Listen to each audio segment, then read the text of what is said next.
विक्रम बेताल की कहानी। चोर रोकर क्यों हंसा। अयोध्या नगरी में वीरकेतु नाम का राजा राज करता था। उसके राज्य में रत्नदत्त नाम का एक साहूकार था, जिसके रत्नवती नाम की एक लड़की थी। वह सुंदर थी। वह पुरुष के भेष में रहा करती थी और किसी से भी ब्याह नहीं करना चाहती थी। उसका पिता बड़ा दुखी था। इसी बीच नगर में खूब चोरियां होने लगी। प्रजा दुखी हो गई। कोशिश करने पर भी जब चोर पकड़ में न आया तो राजा स्वयं उसे पकड़ने के लिए निकला।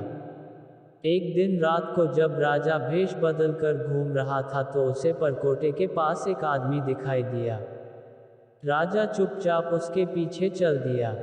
चोर ने कहा, तब तो तुम मेरे साथी हो, आओ मेरे घर चलो।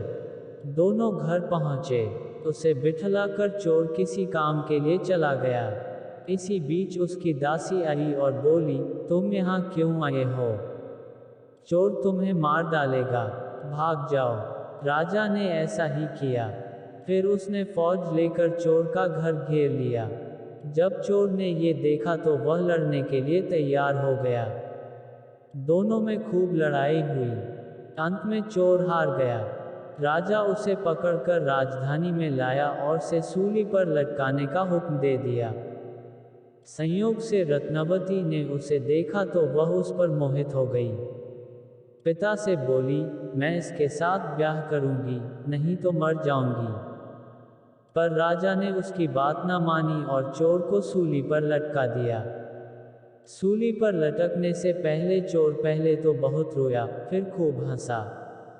रत्नवती वहां पहुंच गई और चोर के सिर को लेकर सती होने को चिता में बैठ गई। उसी समय देवी ने आकाशवाणी की, मैं तेरी पतिभक्ति से प्रसन्न हूं, जो चाहे सो मांग। रत्नवती ने कहा, मेरे पिता के कोई पुत्र नहीं है, सो वर दीजिए कि उनसे 100 पुत्र हों। देवी प्रकट होकर बोली, यही होगा, और कुछ मांगो। वह बोली, मेरे पति जीवित हो जाएं। देवी ने उसे जीवित कर दिया। दोनों का विवाह हो गया।